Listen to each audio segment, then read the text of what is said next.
Hello សូមស្វាគមន៍មកកាន់ Channel ពេជ្រសម្រាប់រឿងតែមុននឹងចូលដល់សាច់រឿងរបស់យើងadmin ក៏សូមពឹងអ្នកនរគ្នាជួយចុច Subscribe ចុច Like និងចុចចែកសញ្ញាកណ្ដឹងនៅលើវីដេអូរបស់ admin ផងដើម្បីជាការលើកទឹកចិត្តដល់ admin ហើយ admin ក៏សូមពឹងអ្នកនរគ្នាចូលទៅក្នុងក្រុមនេះម្នាក់មួយផងអាច scan ទៅលើ QR code នេះបានដើម្បីទទួលបានដំណឹងថ្មីៗពី admin អញ្ចឹងកុំឲ្យខាតពេលយូរយើងចូលដល់សាច់រឿងរបស់យើងទាំងអស់គ្នាសាច់រឿងនៅភាគទី33នេះក៏ចាប់ផ្ដើមឡើងនៅពេលដែលថេយំបានគិតនៅក្នុងចិត្តថាគេដឹងថាខ្ញុំមានអារម្មណ៍យ៉ាងណាគេដឹងថាអារម្មណ៍របស់ខ្ញុំចំពោះគេគឺខុសពីអារម្មណ៍របស់គេចំពោះខ្ញុំគេមើលដឹងពីក្តីស្រឡាញ់របស់ខ្ញុំមានអារម្មណ៍ដូចជាត្រូវគេបដិសេធហើយក៏ឃើញថាដៃរបស់ថេយំក៏កាន់ទូរស័ព្ទផងដែរគេក៏បាននិយាយថាប៉ុន្តែខ្ញុំគិតថានៅតែតាក់ទងមកខ្ញុំបន្ទាប់ពីប្រឡងចូលសាកលវិទ្យាល័យហើយអ្នកណាក៏គិតថាគេមិនតាក់ទងមកខ្ញុំសោះរយៈពេល5ឆ្នាំគេចុះឈ្មោះចូលបម្រើកងទ័ពស្របពេលដែលខ្ញុំចាក់ចេញពីធ្វើកងទ័ពហើយប៉ុន្តែខ្ញុំក៏ខ្លាចដែរថាគេនឹងមិនចង់ធ្វើជាមិត្តនឹងខ្ញុំទៀតបើខ្ញុំប្រាប់គេហើយនោះជាហេតុផលដែលខ្ញុំឈប់រៀនមួយរយៈមុននឹងចូលឆ្នាំទី3ព្រោះខ្ញុំចង់រៀនថ្នាក់ជាមួយយុនវូលើកនេះខ្ញុំចង់បញ្ចប់ការសិក្សាជាមួយនឹងគេវិញចំណែកមិត្តភ័ក្តិរបស់ថេយំក៏ច្រត់ចការព្រមទាំងនិយាយថាទាំងអស់នេះមកពីចរិតមហិមារបស់ឯងនឹងហើយឆយថេយំឯងឆាប់ជូនគេទៅផ្ទះទៅវាមិនល្អទេបើឯងនៅផឹកហើយស្រវឹងម្នាក់ទៀតនោះចំណែកម្នាក់ពេកបន្តាក៏និយាយថាមែនហើយខ្ញុំគិតថាឯងទាំងពីរគួរតែទៅផ្ទះទៅចំណែកម្នាក់ល្អិតជាងគេនេះក៏បាននិយាយថាពួកគេនិយាយត្រូវហើយយ៉ាងណាពួកយើងក៏អស់ស្រាផឹកដែរហើយចំណែកថេយំក៏បានលើកយុនវូដាក់លើខ្នងចំណែកមិត្តភ័ក្តិរបស់ថេយំនឹងក៏បានសួរទៅកាន់គេថាឯងគិតមិនដាស់គេឲ្យភ្ញាក់សិនទេថេយំក៏បានឆ្លើយថាខ្ញុំនឹងអៀវគេត្រឡប់ទៅផ្ទះតែម្ដងរួចក៏លូកដៃទៅបើកទ្វារព្រមទាំងនិយាយថាពួកយើងនឹងទៅហើយណាចំណែកមិត្តភ័ក្តិគេក៏ប្រាំផ្ដែថាប្រយ័ត្នប្រយែងតាមផ្លូវផងសាច់រឿងក៏បានកាត់ឃើញពេលថេយំបានអៀវយុនវូមកដល់ខាងមុខបន្ទប់រួចក៏គិតក្នុងចិត្តថាទ្វេជាប់សោះហើយលេខកូដជាអ្វីទៅណោះរួចក៏គិតថាខ្ញុំសាកដាក់ថ្ងៃកំណើតរបស់ខ្ញុំសិនគឺថ្ងៃទី22ខែ8ហើយវាពិតជាត្រូវពិតមែនទ្វាក៏បានបើកឡើងមកថេយំក៏បានគិតថាមិនក៏គេគួរឲ្យស្រឡាញ់បែបនេះរួចក៏ដាក់ឲ្យយុនវូគេងព្រមទាំងនៅអង្គុយសម្លឹងមើលមុខសង្សាររបស់ខ្លួនព្រមទាំងគិតថាវាទៅរួចដល់របៀបណាមិនក៏ខ្ញុំចូលចិត្តគេម្នាក់នេះខ្លាំងម្ល៉េះថេយំក៏អង្គុយចិត្តយុនវូព្រមទាំងគិតថាយុនវូប្រហែលជាមិនបានដឹងទេថាជាច្រើនដងដែលខ្ញុំផ្លាស់ប្ដូរខ្លួនឯងទៅរកមនុស្សម្នាក់ដែលខ្ញុំរីករាយជាមួយរបៀបថាខំផ្លាស់ប្ដូរខ្លួនឯងទៅរកណាគេដើម្បីមកសប្បាយជាមួយខ្លួនអញ្ចឹងណារួចក៏ងាកមកអាទិពលរបស់យុនវូព្រមទាំងនិយាយថា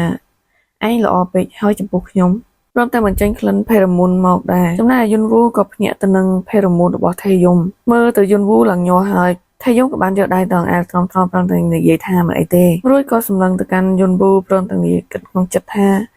ខ្ញុំចង់ឲ្យលីយុនវូមានជាប់ដិតដាមទៅដោយក្លិនផេរ៉ូម៉ូនរបស់ខ្ញុំជាប់ពេញខ្លួនរបស់គេគ្រប់ពេលខ្ញុំចង់ឲ្យគ្រប់គ្នាដឹងថាគេជារបស់ខ្ញុំទោះបីគ្មានខ្ញុំនៅក្បែរគេក៏ដោយរួចក៏អោនទៅសួរយុនវូថាយុនវូឯងគេលក់ហើយមែនទេចំណែកយុនវូគឺគេលក់បាត់ហើយនឹងរួចក៏និយាយថាខ្ញុំស្រឡាញ់ឯងព្រមទាំងអោនទៅថើបមាត់របស់យុនវូផងដែរសាច់រឿងក៏បានកាត់មកថ្ងៃថ្មីដែលនៅសាលារបស់ពួកគេក៏បានឃើញថាយុនវូនៅអង្គុយនៅក្នុងថ្នាក់មិនគិតរៀនសូត្រទេបែរជាសមាសម័យនឹកទៅឃើញឆយថេយំនៅពេលដែលពួកគេភ្ញាក់ពេលព្រឹកមិញនឹងឯងពេលដែលថេយំក្រោកមកក៏បាននិយាយថាឯងភ្ញាក់ហើយមែនទេតើឯងស្វាហើយនៅ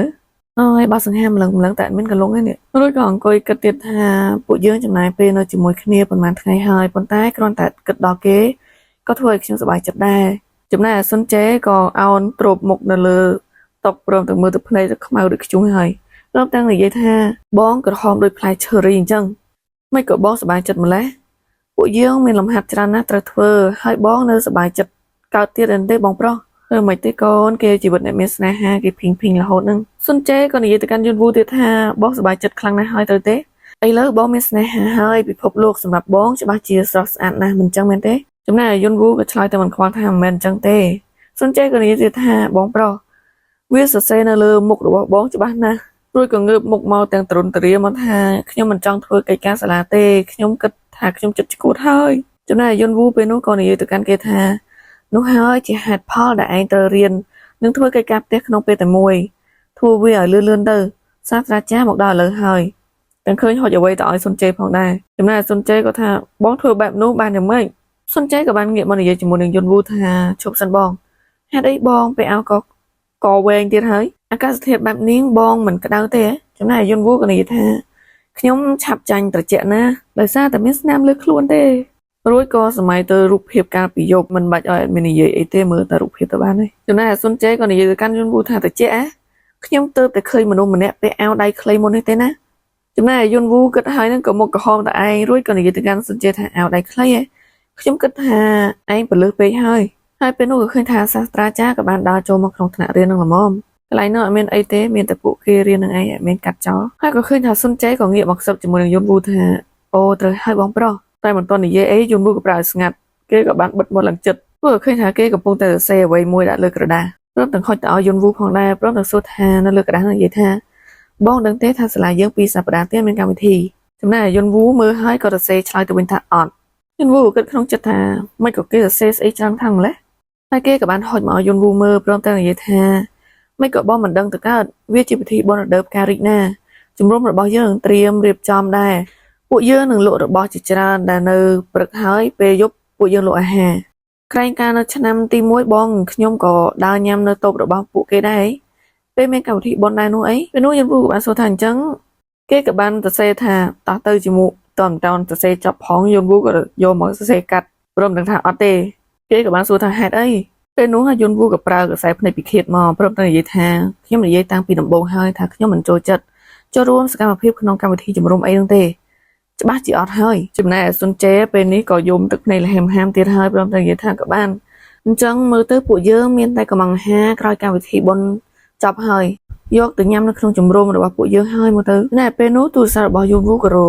យន់វូក៏បានយកទូរស័ព្ទមកមើលឡើងលឿនព្រមទាំងក្នុងឆាតអប់រំនិយាយថាចេញពីរៀនឯងធ្វើអីតទៀតយន់វូក៏បានឆ្លើយថាទៅញ៉ាំអីជាមួយសមាជិកក្នុងជំរុំហើយចុះឯងវិញខ្ញុំចង់ចូលរួមដែរចំណែកយន់វូសួរថាឯងចង់ញ៉ាំអីតែយកបានឆ្លើយថាអីក៏បានដែរយន់វូក៏បាននិយាយថាអញ្ចឹងពេលឯងមកដល់ចាំយើងរើសខ្ញុំរងចាំឯងណារួចក៏អង្គុយញញឹមបែបសប្បាយចិត្តព្រមទាំងគិតថាខ្ញុំបានជួបគេម្ដងទៀតហើយទើបតែបែកគ្នាព្រឹកមិញសោះនឹងអញ្ចឹងណោះជីវិតគេអ្នកមានស្នេហាភីងរហូតចំណែកសាច់រឿងក៏បានកាត់ពេលដែលពួកគេបានដើរមកដល់បន្ទប់ក្លឹបរបស់ពួកគេក៏និយាយពីរឿងកំងអាហារញ៉ាំពេលនោះយន់វូក៏បាននិយាយថាតើឯងចង់ញ៉ាំអីនាងក៏បានឆ្លើយថាបងមកទីនេះដែរបងប្រុសពេលនោះយន់វូក៏បាននិយាយថាយំនិយាយថាគេនឹងចូលរួមដែរពួកយើងចាំរើសម្ហូបអាហារជាមួយគ្នាពេលគេមកដល់ទៅចំណែកនារីសក់ខ្លីក៏បាននិយាយថាបងប្រុសខ្ញុំមានរឿងចង់សួរបងមិនចាំបាច់ឆ្លើយទេបើវាធ្វើឲ្យបងមិនស្រួលចិត្តប៉ុន្តែពេលនោះយន់វូក៏បានឆ្លើយជំនួសទុកមុនទៅហើយ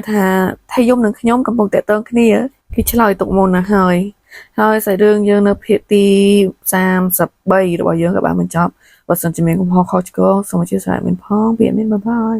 ស្ដាប់ក៏ដឹងដែរថាសលេតមានស្អកធ្វើដោយសារមានសម្បាយពី3វីដេអូជាប់គ្នាត្រង់ស្ដាប់ទៅអ្នកទាំងគ្នាអើយធ្វើមិនទេបាយសាច់រឿងនៅភាគទី34នេះក៏ចាប់ផ្ដើមឡើងនៅពេលដែលយន់វូកំពុងទៅនៅក្នុងក្លឹបបន្ទប់ក្លឹបសិក្សារបស់គេពេលនោះយន់វូក៏បានឆ្លើយសំណួរទៅកាន់នារីសក់ខ្លីថាគឺថ្ងៃដែលនៅក្នុងក្រុមពួកយើងជួបជុំគ្នានោះអីខ្ញុំសុំទោសដែលចាក់ចេញដោយមិនបានប្រាប់ពួកឯងនៅថ្ងៃនោះចំណែកនារីសក់ខ្លីក៏បាននិយាយថាអបអរសាទរលើការជោគជ័យរបស់បងអ្នកទាំងពីរពិតជាមានស្តង់ដារខ្ពស់មែនចំណែកសុនជេក៏បានលើកមេដៃព្រមទាំងនិយាយថាអបអរសាទរអ្នកទាំងពីរសំគ្នាខ្លាំងណាស់ចំណែកយន់វូពេលនោះក៏ឆ្ងល់ក៏សួរទៅកាន់ពួកគេថា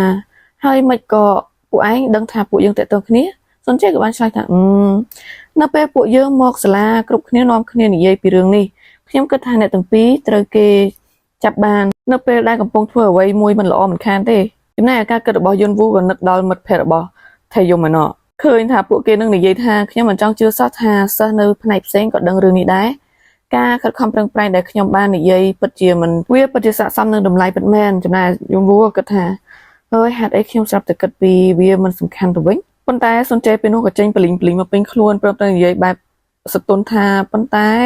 បងឆយថៃយមនឹងចូលរួមក្លឹបរបស់ពួកយើងត្រូវទេហើយពេលនោះក៏មានអ្នកណាបើកទ្វារចូលមកដែរហើយនោះគឺជាដូយំគ្រាន់តែចូលមកដល់ភ្លាមក៏ភ្ញាក់ផ្អើលនឹងឃើញយន់វូនៅទីនោះហើយក៏ឃើញថាសុនជេក៏បានរាក់ទាក់ថាអូដូយំឯងមកដល់ហើយចំណែកដូយំក៏បាននិយាយថាអ្នកទាំងអស់គ្នានៅជុំគ្នាល្អខ្លាំងណាស់ហើយពួកគេក៏បានបបួលគ្នាញ៉ាំអីប៉ុន្តែដូយំក៏បានប្រកាសថាគេបានញ៉ាំអាហារថ្ងៃត្រង់ពីក្រៅមកហើយអីចំណែកដូយំក៏បានដើរមកកន្លែងកៅអីនឹងព្រមទាំងសួរទៅកាន់ពួកគេថាអ្នកទាំងអស់គ្នាថាញ៉ាំអីមែនទេប៉ុន្តែបើមើលទៅកាយវិការរបស់ដូយន្តណាគឺរបៀបឆ្កងជាមួយនឹងយន់វូខ្លាំងមែនទែនសូម្បីតែស្នាមញញឹមរបស់គេក៏ដូចជាញញឹមទាំងមកខំចិត្តដែរចំណែកយន់វូគិតក្នុងចិត្តថាខ្ញុំគួរតែធ្វើពុតជាមិនដឹងល្អជាងគីមដូយន្តក៏ប្រហែលជាចង់បានអញ្ចឹងដែរហើយពេលនោះយន់វូក៏និយាយទៅកាន់ពួកគេថាពួកយើងមិនទាន់សម្រេចថាញ៉ាំអីនៅឡើយទេពួកយើងចាំថៃយមមកដល់ហើយ ទើបសម្រាប់ចិត្តថាទិញអ្វីញ៉ាំចំណែកដូយន្តក៏អោនមុខបន្តិចរួចក៏សួរថាអូសាច់ច្បងថៃយំក៏មកដែរដូយន្តក៏សួរទៀតថាគាត់មិនទាន់ជាសមាជិកក្នុងក្រុមនេះនៅឡើយទេមែនទេចំណែកសុនជេក៏និយាយទាំងបែបមានអំណួតថាត្រូវហើយប៉ុន្តែខ្ញុំនឹងឲ្យគាត់ចូលរួមក្នុងជំរុំយើងឲ្យតទៅបានក្នុងថ្ងៃនេះឲ្យបានមិនថាយ៉ាងម៉េចក៏ដោយពេលនោះដូយន្តក៏សួរទៅកាន់ពួកគេថាអញ្ចឹងអ្នកទាំងពីរនឹងបើកបារជាមួយគ្នាមែនទេយន្តវូក៏ឆ្លើយថាខ្ញុំអត់ទ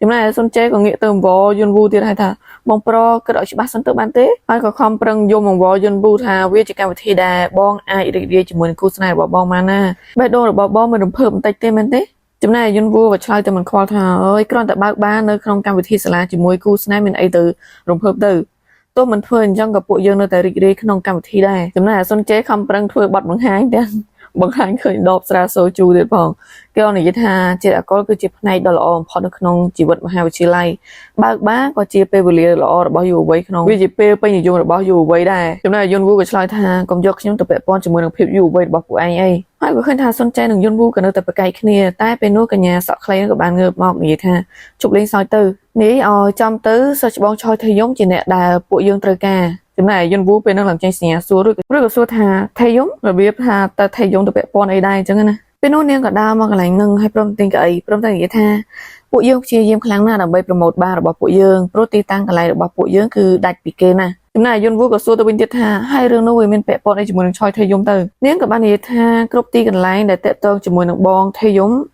ពេលនោះក៏ឃើញថាទ្វារដូចជាមានអ្នកណាបើកកលឹះមកដែរគ្រាន់តែនិយាយដល់ថេយំក៏គេនិយាយពីផ្កាដែររបៀបថាគាត់មានសម្រស់ស្រស់ស្អាតដូចជាផ្ការបៀបថាអាហ្វាដែលមានសម្រស់ស្អាតហ្មងនាងក៏និយាយទៀតថាគ្រប់គ្នានឹងមកមើលមុខរបស់គាត់ហើយគ្រាន់តែនិយាយដើមភ្លាមថេយំក៏ដើរមកដល់ភ្លាមព្រមនឹងសួរថាម៉េចចំណែកពួកគេទាំង4នាក់គ្រាន់តែឃើញថេយំមកស្ងាត់ឈឹងកញ្ញាសក់ខ្លីក៏បាននិយាយទៅកាន់ថេយំថាបងក៏គិតអញ្ចឹងដែរត្រូវទេចំណែកយន្តវូក៏អញ្ចឹងហើយក៏មែនហើយចំណែកថេយំមកដល់ក៏ចេញសញ្ញាសួរមកព្រមទាំងសួរថាមានរឿងអីហ្នឹងអ្នកទាំងពីរកំពុងនិយាយអីពីខ្ញុំមែនទេរួចក៏ទៅអង្គុយចិត្តយន្តវូចំណែកយន្តវូក៏បាននិយាយថាពួកយើងកំពុងនិយាយពីភាពសង្ហារបស់ឯងហ្នឹងហើយចំណែកថេយំក៏ឆ្លើយថាអូកុំនិយាយអញ្ចឹងអីពេលនោះសុនជេក៏អឺតក្បាលចេញពីទូមកថាបងថេយំបងនៅចាំអ្វីដែលខ្ញុំបានប្រាប់បងកាលពីលើកមុនដែរមែនទេពួកយើងត្រូវការតែមនុស្សម្នាក់ទៀតប៉ុណ្ណោះដើម្បីចុះឈ្មោះដើម្បីដល់ចំនួនកំណត់សមាជិកក្នុងក្រុមរបស់ពួកយើងរួចក៏បានយកกระดาษមួយមកបង្ហាញព្រមទាំងនិយាយទាំងប្លីងថាបងគ្រាន់តែត្រូវបំពេញពាក្យនេះតែប៉ុណ្ណោះបងគ្រាន់តែសញ្ញេប៉ុន្មានពាក្យប៉ុណ្ណោះឈ្មោះរបស់បងផ្នែកនិងលេខទូរស័ព្ទ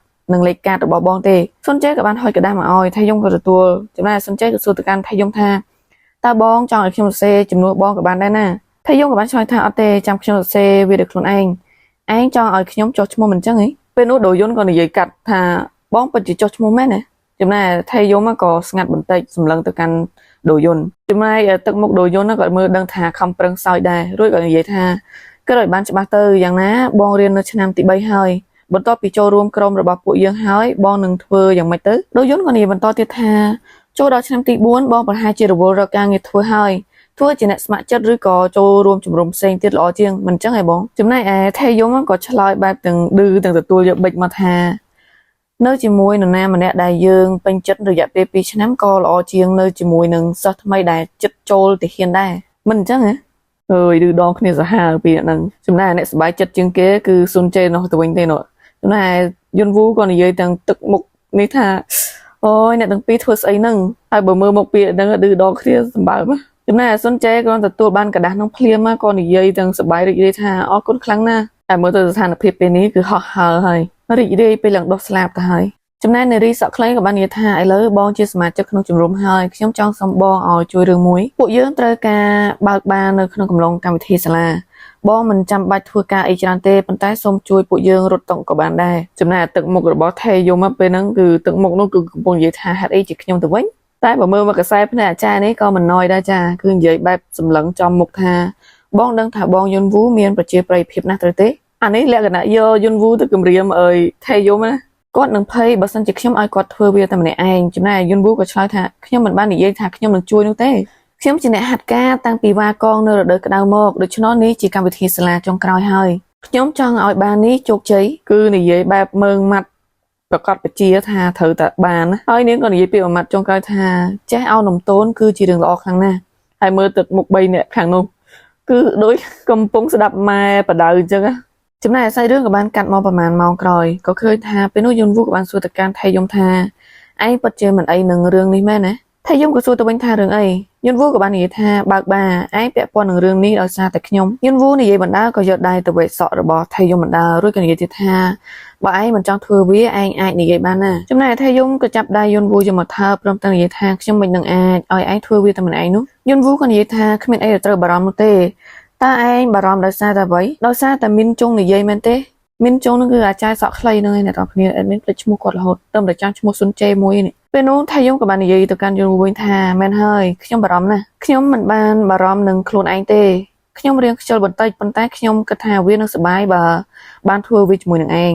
ខ្ញុំមិនគិតថាពួកយើងខ្វះខាតអីទេព្រោះពួកយើងរួមដៃគ្នាចំណែកយន់វូគ្រាន់តែលើសម្ដីរបស់ថៃយំរួចក៏សើចព្រមទាំងនិយាយថា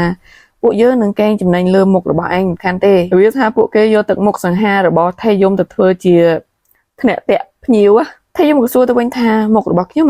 នេះជាផែនការគួរឲ្យចង់សើចអីទៅហើយក៏សម្លឹងទៅមុខរបស់យន់វូប៉ុន្តែក៏ឃើញថាយន់វូគិតតែសើចរហូតនៅពេលដែលមើលទៅឃើញអូនសើចរហូតអញ្ចឹងក៏មិនមាត់អីដែរយន់វូឈប់សើចរួចក៏សម្លឹងមកកាន់ថៃយំព្រមទាំងសួរថាយ៉ាងម៉េចថៃយំក៏បានងើបអង្គុយទល់មុខជាមួយនឹងយន់វូព្រមទាំងនិយាយថាកុំបើកបាអីសាច់រឿងនៅភាគទី24របស់យើងក៏បានបញ្ចប់ត្រឹមនេះបើសិនជាមានកំហុសខុសឆ្គងសូមអធិស្ឋានមានផងពីអត់មានបាយបាយ